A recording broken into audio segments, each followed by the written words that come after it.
सुधाकर सिंह पर रामगढ़ थाने में एक एफआईआर दर्ज करें। एफआईआर का डिटेल मेरे हैंडआउट में है।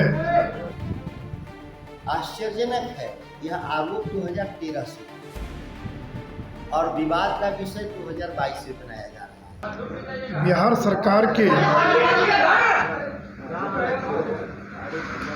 सरकार के वर्तमान कृषि मंत्री और राजद के विधायक श्री सुधाकर सिंह, जो राष्ट्रीय जनता दल के जो प्रदेश अध्यक्ष हैं जगता बाबू, उनके सुपुत्र हैं और रामगढ़ से विधायक हैं। श्री सुधाकर सिंह की 2 राइस मिल है कैमूर जिले में, सोन वैली राइस मिल और सुधाकर राइस मिल।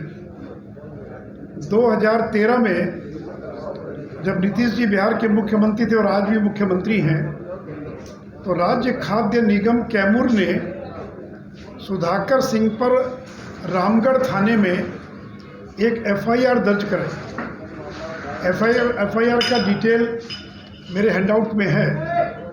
इस एफआईआर में सुधाकर सिंह पर आरोप लगाया गया था कि कुल 5 करोड़ 31 लाख रुपए का गबन किया गया है। कुल 5 करोड़ 31 लाख का गबन किया गया है, जो कि राज्य सरकार की संपत्ति है। यह गबन करते हुए इनके द्वारा आपराधिक कार्य किया गया है। अतः उपयुक्त राज्य सरकार की संपत्ति को बेचकर गबन करने के आरोप में इनके विरुद्ध प्राथमिकी दर्ज करने की कृपा की जाए। आश्चर्यजनक है यह आरोप 2013 से है और विवाद का विषय 2022 से बनाया जा रहा है। और जब विवाद बनाया जा रहा है तो यह केवल ईर्ष्यावश बनाया जा रहा है। वर्तमान कृषि मंत्री को इस मामले में लंबे समय तक जेल में रहना पड़ा। इसके पूर्व उन्होंने एंटीसिपेटरी बेल के लिए, अग्रिम जमानत के लिए भी उन्होंने प्रयास किया, लेकिन जिला न्यायालय ने खारिज कर दिया। और बाद में जब वो हाईकोर्ट में गए बेल के लिए, तो हाईकोर्ट ने कहा कि 60 लाख रुपया जमा कीजिए तब आपको बेल मिलेगी। तो सुधाकर सिंह ने 60 लाख जमा किया, तब जाकर उनको पटना उच्च न्यायालय के आदेश पर और भभुआ जेल से इनको रिहा किया गया। मैं केवल ये जानना चाहता हूँ कि क्या नीतीश कुमार, लालू प्रसाद एवं जगदानंद सिंह के दबाव में अपनी नीति में बदलाव कर क्या सुधाकर सिंह को राहत देंगे? अन्यथा 2020 का चुनाव, जिसके खिलाफ हम भारतीय जनता पार्टी का हम लड़ रहे थे चुनाव, तो भारतीय जनता पार्टी के नेताओं ने तो इस आरोप को इलाके में कहना चाहिए था कि ये आरोपी है, इसलिए इनको मतदान मत करिए। या अगर कहे भी तो भी जनता ने मुझे चुनने का काम किया, क्योंकि जनता को विश्वास था कि हमने ऐसा काम नहीं किया है।